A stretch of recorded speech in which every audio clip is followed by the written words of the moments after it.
They say INFJs don't miss people, and on the surface, that sounds cold, until you understand the truth behind it. INFJs rarely miss the person who left. They miss the version of themselves they became in that relationship. The patient version, the giving version, the hopeful version. They miss the softness they offered, the effort they invested, the emotional doors they opened for someone who didn't know how to value them. And when that bond ends, it's not the absence of the other person that hurts most. It's the realization that the INFJ was showing up as someone they no longer recognize. That old version of themselves becomes a ghost they quietly mourn. Because INFJs rarely attach to people, they attach to who they allowed themselves to be with them. The kindness they extended. The vulnerability they risked. The dreams they whispered. When the relationship breaks, those parts don't just disappear. They dissolve slowly, leaving the INFJ wondering if they'll ever feel safe enough to show that side again. This is why they grow distant, why they heal in silence, why that old softness becomes something sacred instead of something shared. They don't miss the person, they miss the emotional landscape they built around them. Before you leave, answer this honestly. Do you feel like you've ever lost a version of yourself in someone else's story? If you're still here with me, type "I remember myself" in the comments so I know you watched until the end. And if you're new to Brainy Quiet Mind, subscribe, because here you finally learn the parts of yourself you thought were gone forever. INFJs miss the version of themselves they became in the relationship, not the other person. When an INFJ looks back on a relationship, the ache they feel isn't for the person who walked away or the one who stayed too long. It's for the version of themselves they brought into that space. The self who cared deeply, listened endlessly, and believed wholeheartedly. The self who softened their edges, expanded their patience, and stretched their capacity for empathy until it became something almost unrecognizable. They don't miss the conversations or the presence of the other person as much as they miss who they allowed themselves to be, open, hopeful, generous in ways they rarely permit. It wasn't the person that mattered, it was the emotional expression the INFJ crafted around them, the emotional world they built and inhabited for the sake of connection. And when the relationship ends, that world collapses, taking with it a version of the INFJ that feels impossible to recreate. What outsiders never see is how much of themselves INFJs pour into their relational identity. They don't show affection casually. They construct an emotional ecosystem designed to nourish and protect the bond. They tailor their listening to the other person's wounds, adjust their energy to match their partner's emotional climate, and willingly take on the role of healer, confidant, and grounding force. This is not manipulation, it is instinct. INFJs intuit what others need and shape themselves to provide it, often without being asked. But when the relationship dissolves, the INFJ does not simply lose a companion. They lose the self they sculpted specifically for that connection. A self that cannot survive without the emotional context that birthed it. This is why INFJs struggle long after the goodbye. They are not missing the person's presence, they're mourning the death of a self that lived only within that relationship. They ask questions like, who was I with them? Why could I be so open then but not now? What happened to the softness I once carried with ease? They realize, often painfully, that they became someone for that connection, someone who existed for a moment in time, someone they cannot fully return to. Not because they don't want to, but because that version of themselves was intertwined with a bond that no longer exists. And so INFJs grieve quietly, not for the lost relationship, but for the emotional identity they created and then had to bury. They are not haunted by the absence of another person. They are haunted by the echo of who they once were. They grieve the emotional openness they offered, knowing they may never express it the same way again. INFJs don't open their hearts easily. When they do, it's a rare, deliberate choice, not a casual act. So when a relationship ends, what they mourn isn't just the connection itself, but the emotional openness they allowed themselves to feel within it. They grieve the softness they revealed, the vulnerability they uncovered, the trust they extended piece by piece. That level of openness is not something they can replicate on command. It emerges only when they feel profoundly safe. And once it's been mishandled, taken for granted, or left unreciprocated, they know that the version of themselves who offered it may never return in the same form. They aren't crying over someone who left. They're grieving the part of themselves that dared to unfold. And INFJ's openness is not loud or dramatic. It is subtle, intimate, woven through small gestures. The way they listen with their entire being, the way they anticipate emotional needs without being asked, the way they share pieces of their inner world that most people never get to see. And to offer that is an act of immense trust. It means they lowered walls built from years of being misunderstood, misread, or emotionally dismissed. It means they gave someone access to places inside them that usually stay locked behind intuition and layered thought. So when the relationship ends, INFJs are left holding the memory of their own openness, a softness they're not sure they'll ever fully feel again. This grief is quiet but deep. They replay moments not to relive the relationship, but to remember what it felt like to be that open, that willing, that unguarded. They miss the way their heart expanded, not the person who triggered it. They miss the emotional courage they carried, not the individual who held it. They miss the internal warmth that blossomed when they trusted, even if that trust was misplaced. For INFJs, losing that openness feels like losing a rare and precious internal season, like a spring that came once and may not return. What others don't realize is that INFJs fear not the loss of love, but the loss of self-expression that love allowed. They worry that every wound closes them a little more, that every disappointment tightens the emotional door another inch. They're not afraid of being alone, they're afraid of losing the version of themselves capable of blooming. And that is the grief they carry long after the relationship ends, not for the other person, but for the emotional truth they may never express the same way again. They realize they adapted themselves to meet someone else's emotional needs. INFJs often discover, only when a relationship ends, that they spent most of their time adjusting themselves to fit someone else's emotional landscape. They don't do this consciously or manipulatively, it is instinctual. Their empathy is so tuned, their intuition so sharp, that they pick up on what the other person lacks or longs for, and begin filling those gaps without ever being asked. They become quieter when the other person struggles with intensity, softer when the other is guarded, stronger when the other feels small. They shift their tone, their energy, even their boundaries, to make the emotional terrain easier for the other person to walk through. And it isn't until they step back that they see the truth. They weren't being their fullest selves. They were being the version that made someone else feel whole. This realization hits hard because INFJs don't shapeshift out of insecurity. They do it out of care. To them, emotional connection is sacred, and their ability to intuitively support someone feels like both a gift and a responsibility. But over time, this adaptability becomes a quiet form of self-erasure. They begin carrying the weight of emotional balance alone. They apologize first. They forgive quickly. They absorb tension instead of expressing their own. They become the emotional anchor, the healer, the stabilizer, while their needs remain hidden beneath layers of patience and understanding. And by the time the relationship ends, they've forgotten what their authentic emotional shape even looked like. When INFJs look back, they don't remember being loved for who they were, they remember being relied upon for who they became. The relationship didn't support their emotional evolution, it demanded their emotional service.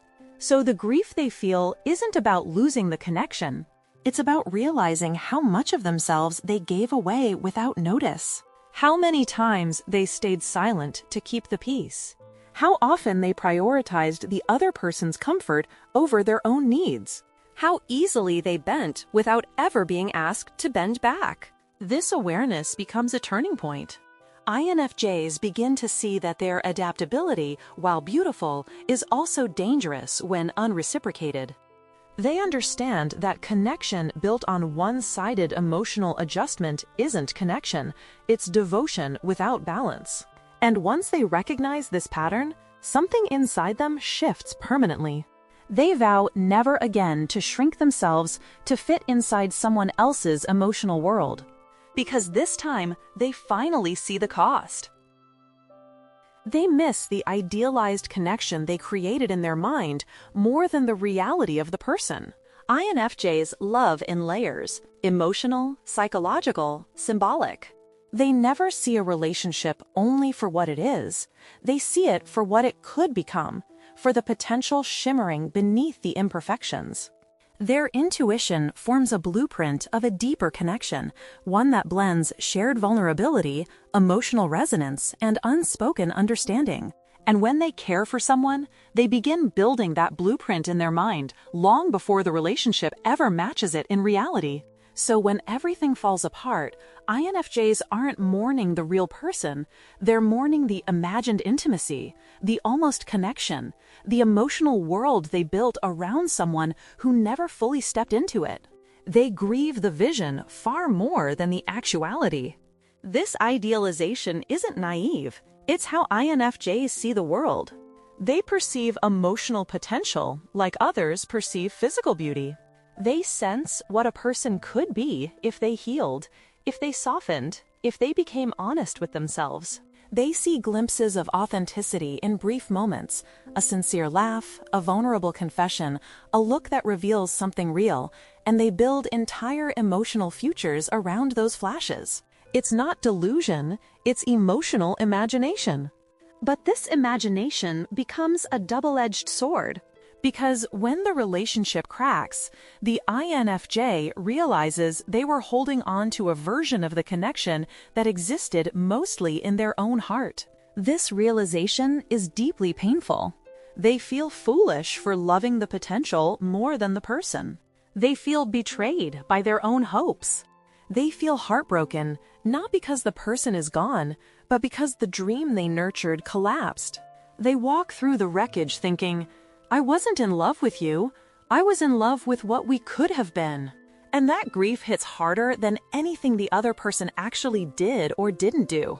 INFJs mourn the emotional architecture they built, the late-night conversations that never happened, the vulnerability that never unfolded, the trust that never had a chance to fully take root. What outsiders don't understand is that INFJs don't lose relationships, they lose inner worlds. They lose the version of connection they carried privately, the emotional story that made everything feel worth it. So when they walk away, they're not leaving a person behind. They're leaving a dream, a vision, a connection that lived more vividly in their mind than it ever did in reality. And that is what shatters them the most. They detach because they recognize the relationship required self-abandonment. INFJs don't detach suddenly. They detach the moment they realize they've been slowly disappearing inside a relationship.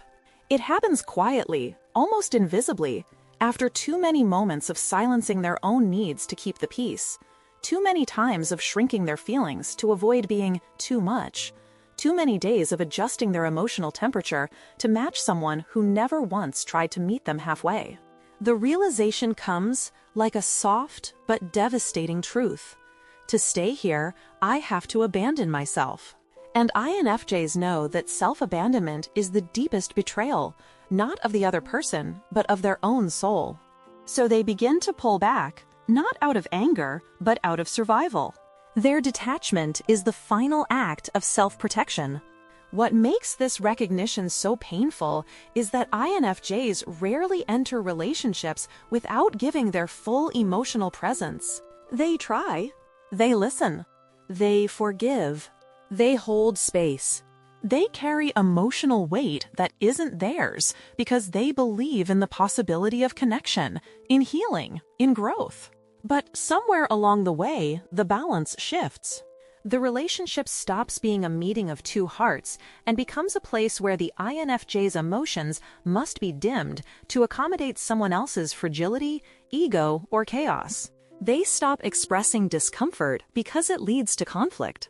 They stop sharing their dreams because they feel dismissed. They stop being honest because honesty becomes too heavy. Piece by piece, they disappear behind the role they've been forced to play. And when INFJs finally see this clearly, they know the cost of staying is far greater than the pain of leaving. This is why their detachment feels so final.